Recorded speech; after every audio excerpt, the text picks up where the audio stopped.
Hi friends, welcome back to our channel. ఈరోజు ఇడ్లీ ఉప్మా ఎలా చేయాలో చూపిస్తానండి. ఇది మిగిలిపోయిన ఇడ్లీలతో ఉప్మా చేసుకోవచ్చు. ఇది చాలా టేస్టీగా ఉంటుంది. సింపుల్గా చేసుకునే రెసిపీ కూడా. ఇప్పుడు తయారీ విధానం చూద్దాం.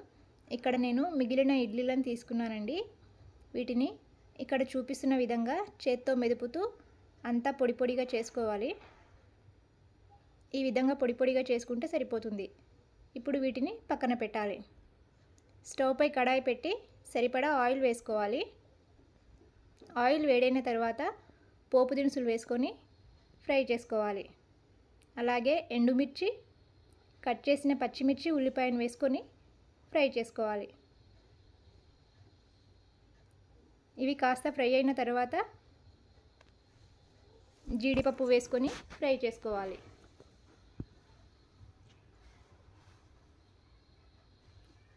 ఈ విధంగా ఫ్రై అయిన తర్వాత కాస్త కరివేపాకు, పసుపు వేసుకొని ఫ్రై చేసుకోవాలి. ఇప్పుడు ఇడ్లీ ఉప్మాను వేసుకొని అంతా బాగా కలిసేలా కలపాలి.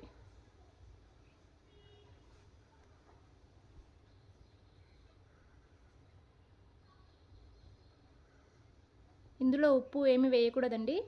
మనం ముందుగానే ఇడ్లీలో వేసి ఉంటాం కదా, అదే సరిపోతుంది. ఈ విధంగా అంతా బాగా కలిసేలా కలుపుకొని స్టవ్ ఆఫ్ చేసుకోవాలి. అంతే అండి. ఈ విధంగా కలిపితే సరిపోతుంది. ఎంతో టేస్టీగా ఉండే ఇడ్లీ ఉప్మా రెడీ అయింది. ఒక్కసారి ట్రై చేసి మీకు ఎలా అనిపించిందో కామెంట్ బాక్స్లో తెలియజేయండి.